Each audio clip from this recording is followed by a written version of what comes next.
Hey, this is Jason Clark here at South Dakota State University. Welcome back to our webinar series on nitrogen fertilizer recommendations for corn. In this video, we'll be covering about our no-till debit, that plus 30 pounds of nitrogen per acre we recommend when using no-till. So let's get started. So to this point in our video series, we've talked about how we determine a realistic yield goal, how we need to multiply it by 1.2, subtract our soil test nitrogen value, subtract our legume credit, and now we're going to talk about why we add our no-till debit. So in research in South Dakota, when we transition from conventional tillage to no-till, we've seen that we need an increase of about 30 pounds of nitrogen per acre to optimize corn yield. And we've not only found this here in South Dakota, but if we look at North Dakota State University and their transitioning studies from conventional to no-till, they've seen about an increase of a need of 20 pounds of nitrogen per acre. However, in their long-term research studies, they've seen after 6 or so years, we actually switch gears. Instead of needing more nitrogen, we need 40 to 50 pounds less nitrogen per acre.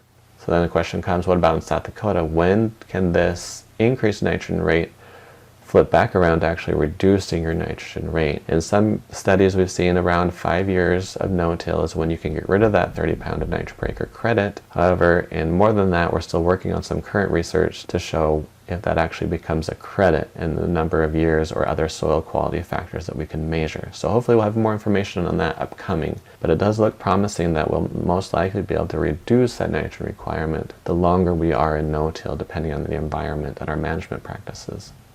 So if we look at the accuracy of adding this no-till credit or not adding it, we're going to subtract our recommendation from our optimal N rate. So first of all, we're going to look at our recommendation without that plus 30 pounds of nitrogen per acre. You can see some sites are overestimated, some sites are underestimated. And then we add that 30 pounds of nitrogen per acre need.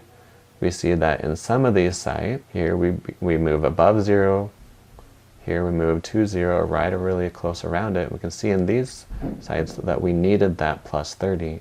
And these sites right here, the middle site, we can see when we add that 30, we actually overestimated by more. And it's actually these sites right here that didn't respond to nitrogen. So we've got to figure out and understand better in these future studies why that is. And also, these studies are going to help us understand when that plus 30 needs to change to not being needed or actually reducing our nitrogen requirement.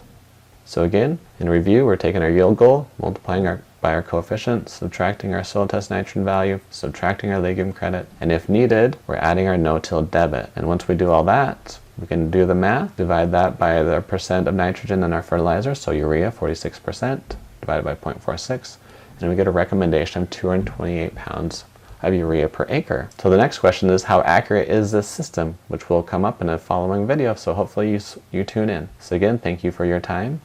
And as always, check us out on social media